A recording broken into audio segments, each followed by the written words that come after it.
Page 52, the Woodpecker. Wrist staccato and both hands going on here. I remember this piece from when I was a little kid and I went through the John Thompson book, the other John Thompson books. This was in it. I didn't like it then. I sort of like it now. It's okay, I guess. Now, 3/4 time. It's got one sharp. We're in the key of G major. Go do the G major scale. Make sure you can do that 1 octave up and down. Eighth notes, 1N, 2N, 3N. 1N. Don't worry about staccatos right now. We want fingers and notes. Even at this, you're going to use the wrist though.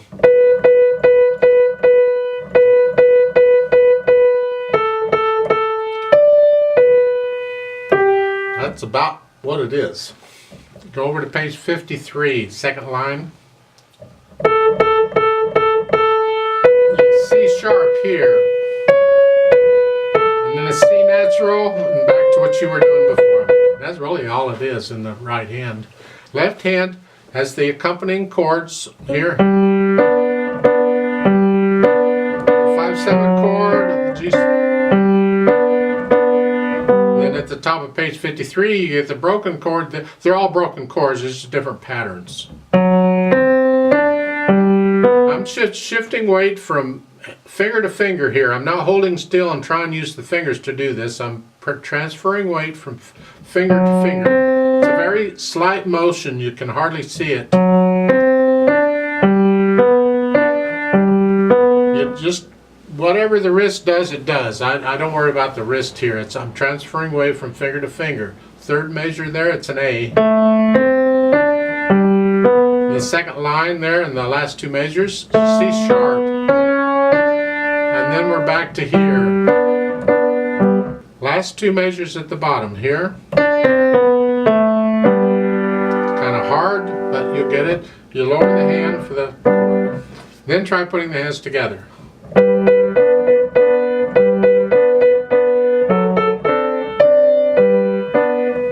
That's too fast for you, then slow it down. Take it at your speed, not mine. Get this to where you can play it all the way through without any hesitations. That's what we're after here. And it may take a little while because apparently, or usually in a piece, there's one or more spots where you hesitate for some reason, you have a problem. You have to spend more time in those spots to work that out. So you're not going to practice the whole piece the same amount. You spend more time on the harder parts and less time on the easier parts. What most people do is they'll always practice a piece starting at the beginning, and they don't always make it to the end, but they'll always start at the beginning. So the beginning of the piece is really good. They practiced it a lot, but then as they go through the piece, it gets worse and worse and worse until finally they can't play it at all in many cases. I've heard people in recitals do that many times. They start out great and then gradually fall apart. It's because of how they practice the piece. When you start practicing a piece, you can start at the beginning and do your thing, but once you've been through it and you've identified the trouble spots, practice those first. Spend time on those, and then you can go back and play through it. Yeah, that's what I recommend. Or go ahead and play through it, and then on those spots where you had problems, go back and work on those again. I do that a lot too there. You got the notes and the rhythms, and all the glitches and the hesitations worked out.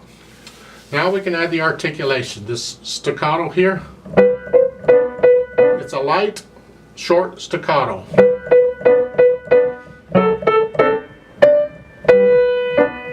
Right there, it's the last measure of the first line there on page 52. The right hand is legato, the left hand staccato. Can you do that? And that's hard.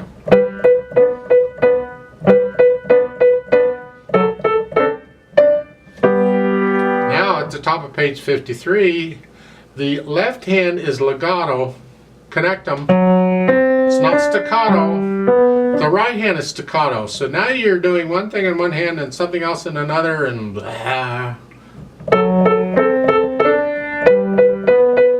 you may have to go really, really slow to force this into your brain to get the idea of it. Here, it's here.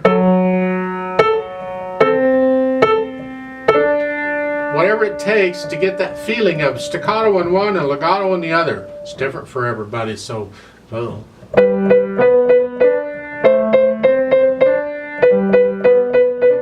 left hand soft. I'll come back to that in a minute. Now it's legato. And then back to staccato on both hands like you were at the beginning. Now, last line at the bottom, staccato. And then slur these like so. So you get that worked out. And then you can go back and add in the dynamics. Medium soft, moderately soft, whatever. They don't need the word staccato because they got the dots. That's an overkill. I mean, it's all, you know it's staccato. There is no MP staccato. It's not like a special kind of moderately soft that's staccato. No, they're two different things. Don't mix them up. I think having the word staccato there is very confusing. I wish they wouldn't do that. As far as I'm concerned, you can cross that out. We have the dots over the notes. That tells us it's staccato. So the right hand is moderately soft. The left hand is soft.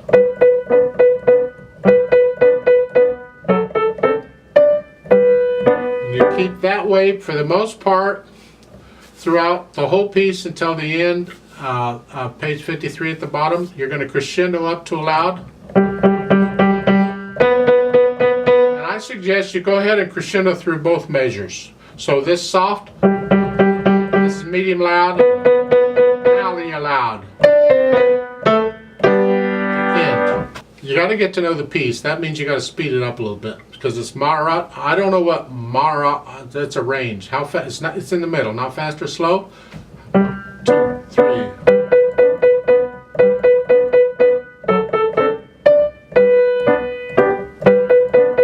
About like that. And then you get to know the piece, playing it at that speed, moderately soft. And then you feel where you can get a little louder and a little softer. Don't play this whole piece from the start to the bottom line on page 53, moderately soft. You got to get a little louder and a little softer, but you have to feel that as to when it happens. It has to be a musical experience. The bottom of page 52, last couple measure, I might bring that down a little bit because you're ending a sentence. You're done. And then here, I could come up a little bit as I come up the piano. I could come up just a little bit. Come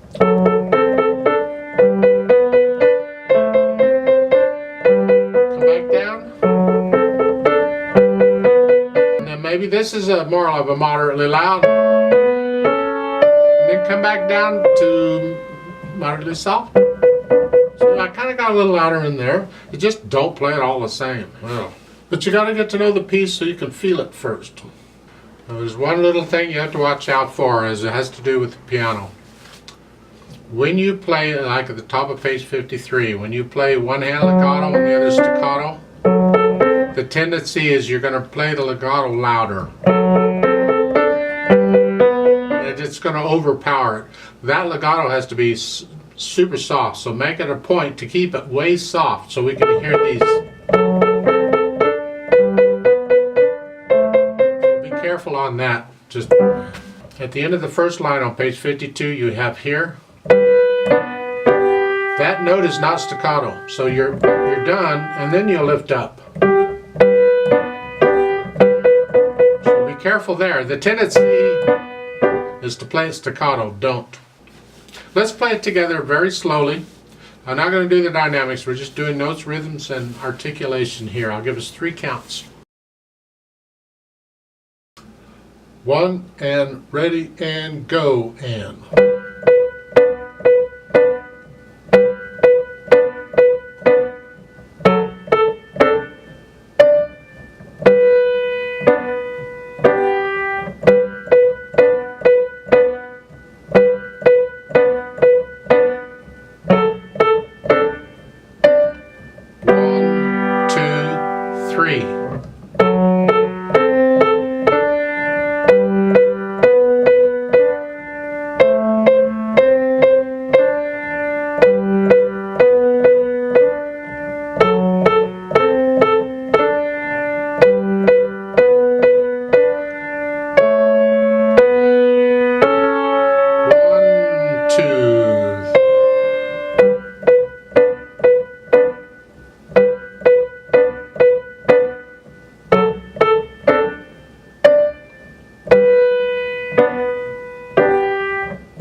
3.